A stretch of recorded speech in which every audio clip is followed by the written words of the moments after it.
Bismillahirrahmanirrahim. Bicara tentang Lebaran atau Idul Fitri itu tidak bisa dipisahkan dengan silaturahmi, saling mengunjungi dan setelah itu berkumpul bersama dengan orang-orang terdekat dan keluarga. Ada beberapa adab yang perlu diperhatikan ketika kita itu bersilaturahmi ke rumahnya orang lain atau ketika kita itu saling mengunjungi. Nah, yang pertama adalah yaitu adab ketika mengetuk pintu. Orang itu kalau mau silaturahmi, dia ngetuk pintu boleh. Tapi ngetuk pintunya itu pelan. Hanya sekedar orang yang di dalam tahu kalau di luar ada orang yang ngetuk pintu. Hanya sekedar itu aja. Ketuk pintu begitu, pelan. Bahkan diriwayatkan bahwa di kitab Adabul Mufrad Imam Al-Bukhari bahwasanya sahabat Nabi Muhammad SAW itu kalau ngetuk pintu rumah Nabi itu ngetuknya pakai kuku. Anda bisa bayangkan tuh, ngetuknya pelan pelan sekali berarti ya. Jadi ngetuk pintunya itu pelan-pelan. Bahkan sahabat tuh ngetuknya pakai kuku. Nah, apa ketuk itu? Tok tok tok tok. Pelan tapi istiqomah, sama aja ganggu. Ngetuk sekali, setelah itu ada jeda. Jedanya kurang lebih seperti orang sholat 4 rakaat. Mungkin yang di dalam lagi sholat. Mungkin yang di dalam itu lagi wudhu. Di dalam itu lagi ada hajat, lagi makan dan sebagainya. Jeda kayak orang sholat 4 rakaat. Terus ngetuk lagi. Tunggu lagi. Yaitu ngetuk lagi yang ketiga kali. Kalau masih tidak dibukakan pintu, maka berarti mungkin orangnya ada di rumah tapi dia nggak siap nemui. Apalagi kalau kita datangnya tiba-tiba nggak pakai janjian dulu. Kadang-kadang orang begitu, datang tiba-tiba nggak pakai janjian atau mungkin dia lagi istirahat dan lain sebagainya, maka kita harus memaklumi. Dan masa izin untuk masuk ke rumah orang itu istiqdan itu hanya 3 kali. 3 kali. Kalau 3 kali nggak diizini, maka harus segera langsung pergi. Gitu. Nah, kalau memang kamu ada yang jawab, tanya siapa yang ada di pintu. Gitu. Ini pernah terjadi ini. Setelah seorang sahabat Nabi SAW, Jabir. Jabir ketika itu datang ke rumahnya Rasulullah SAW, ngetuk pintu. Nabi tanya, man hadha, siapa? Jawabnya, ana, saya. Loh, nggak ngaruh, saya itu ya, yang dalam rumah nggak tahu ya, kamu siapa? Nah, ketika Jabir menjawab seperti itu, maka Nabi mengatakan, ana, saya katakan nggak suka. Nabi jangan gitu, tapi kamu sebutkan nama kamu siapa. Sebutkan nama kamu siapa. Ini termasuk ada silaturahmi nih. Ada silaturahmi. Untuk pintu. Siapa? Fulan.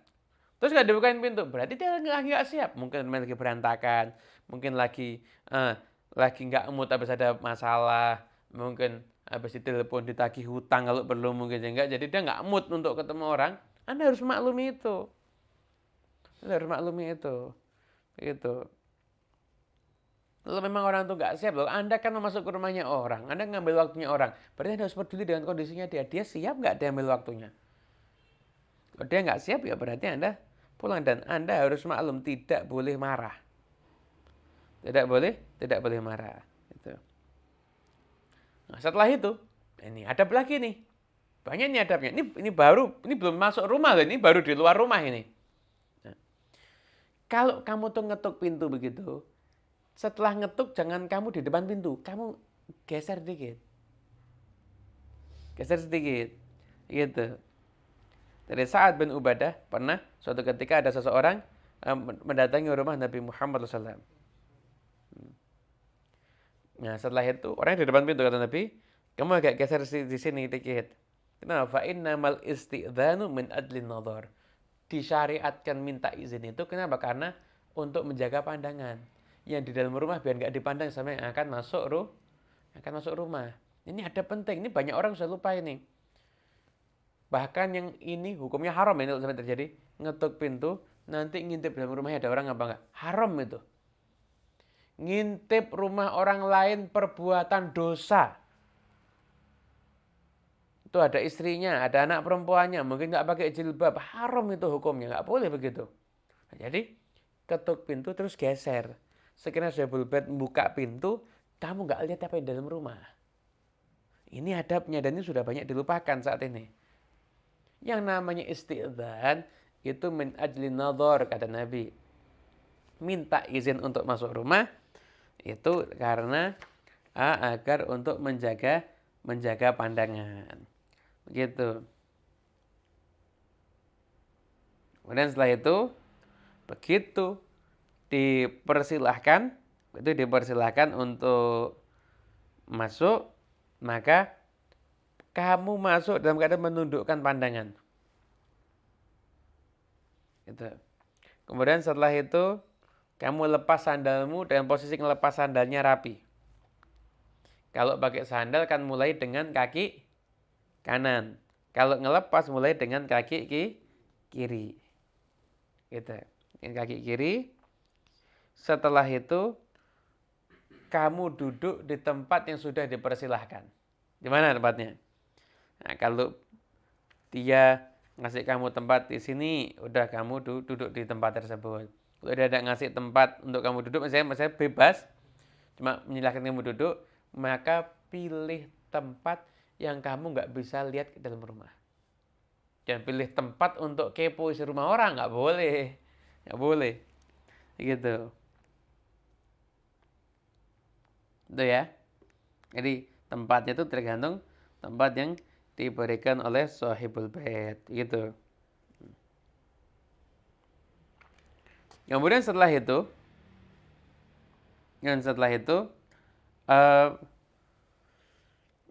jangan makan jamuan sebelum diizinkan atau dipersilahkan. Silahkan, baru kamu ambil seperlunya. Dan silahkan diambil di pangku, dimakan. Nah, nggak boleh itu begitu tutun masuk itu nggak adab itu nggak adab itu.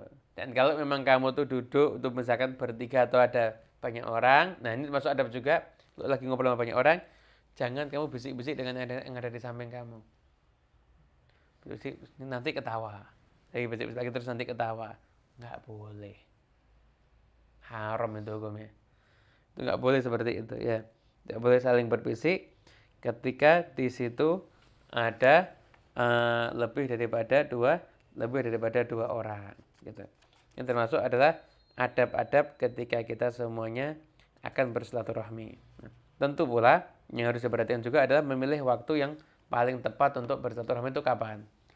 Jadi bukan kalau kamu datang, Sahibul Bait punya kewajiban untuk menerima kamu, nggak ada. Sahibul Bait nggak punya kewajiban untuk menerima kamu. Namun kamu harus pilih waktu yang tepat, seperti jangan waktu siang. Siang itu orang istirahat. Atau jangan waktu terlalu pagi. Jam 5:30 ada silaturahmi, Sahibul Baitnya bingung nanti. Pilih waktu misalkan qabl zuhur gitu, dan pagi jam 8, jam 9, jam 10 seperti itu, atau mungkin sore atau mungkin malam tapi tidak terlalu malam. Jadi waktu-waktu memang normalnya orang untuk berkunjung. Itu ada bersilaturahmi. Kemudian setelah itu juga jangan bersalaman dengan yang bukan mahram. Nggak boleh. Istrinya paman kita itu bukan mahram kita. Sepupu kita itu juga bukan mahram kita. Jangan selama dengan yang bukan mahram. Atau misalkan ada ikhtilat yang kurang pantas, juga jangan sampai terjadi. Usahakan kita semuanya ketika kita itu bersilaturahmi, betul-betul silaturahmi kita itu bernilai suatu ibadah. Ini adab yang sangat penting. Seperti nggak ada keharaman di situ, nggak bersalaman dengan yang bukan mahram. Dan setelah itu juga kita semuanya ketika silaturahmi niat juga untuk nyambung hati. Kadang-kadang silaturahmi jasadnya, hatinya saling melaknat. Silaturahmi hanya jasad, hatinya saling melaknat. Ini orang nggak bagus. Jadi nggak ada nilainya silaturahminya. Silaturahmi kok isinya saling melaknat, ini ada nilainya. Nah, silaturahmi yang benar itu adalah ketika kita bersilaturahmi itu hatinya juga ikut silaturahmi, hatinya juga ikut berusaha untuk saling nyambung. Maka itu baru benar-benar kita semuanya sudah mengerti hakikatnya suatu silaturahmi. Gitu. Kemudian juga jangan banyak bicara. Tapi juga jangan diem terus. Itu. Nah, ini juga ada penting ini. Anda silaturahmi dari awal sampai akhir Anda terus yang ngomong. Saya berbuat cuma diem. Ini juga nggak ada. Tapi juga jangan diem. Saya berbuatnya bingung. Diem terus. Nggak ngomong apa-apa. Saya berbuat juga bingung. Tapi bicara seperlunya. Dan jangan lama-lama. Lama-lama. Ini silaturahmi itu judulnya berkunjung ziarah, bukan iktikaf. Iktikaf silahkan lama, di masjid yang lama. Iktikaf di masjid sebentar gak betah, silaturahmi lamanya luar. Datang sampai nyambung saya tuh asal menunjukkan farah, harus farah wasurur, menumbuhkan rasa cinta dan sebagainya. Mungkin saling mendoakan. Setelah itu kamu bisa pamit, setelah itu berpindah ke tempat-tempat yang lainnya. Gitu. Dan saya itu juga jamuan-jamuan yang ada di hari raya itu kita apa? Kita makan boleh tapi tetap jangan sampai israf karena sesuatu yang berlebihan pun itu juga kurang baik. Untuk kita yang menjadi tuan rumah yang kita kedatangan tamu, betul. Kita memang nggak wajib untuk nerima tamu kita. Namun ketika tamu itu orang yang datang dari jauh, maka pertimbangkan kondisinya. Dia sudah datang dari jauh, usahakan Anda terima. Jadi saya itu keluarkan apa yang Anda punya. Nggak harus Anda takaluf berlebihan, tapi juga jangan sampai Anda kikir. Apa yang ada, Anda keluarkan. Setelah itu, persilahkan tamunya untuk makan. Saya itu ngobrol yang memang muqtadul hal sesuai dengan keadaan. Nah, ada juga yang penting, jangan bicara hal-hal yang kurang enak ketika Anda itu bersatu-rahmi di hari raya. Masa silaturahmi di hari raya ceritanya itu fulan habis bercerai, itu fulan habis begini, itu fulan habis begini. Ini nggak betul ini. Jadi bicarakan hanya hal-hal yang bisa mendatangkan sofaul qalb, kejernihan hati, bukan hal yang akan mendatangkan keruhnya hati atau hal yang kurang nyaman. Jadilah silaturahmi lebaran kita itu akhirnya kalau seperti ini adabnya insya Allah akan semakin bernilai. Wallahu a'lam bishawab.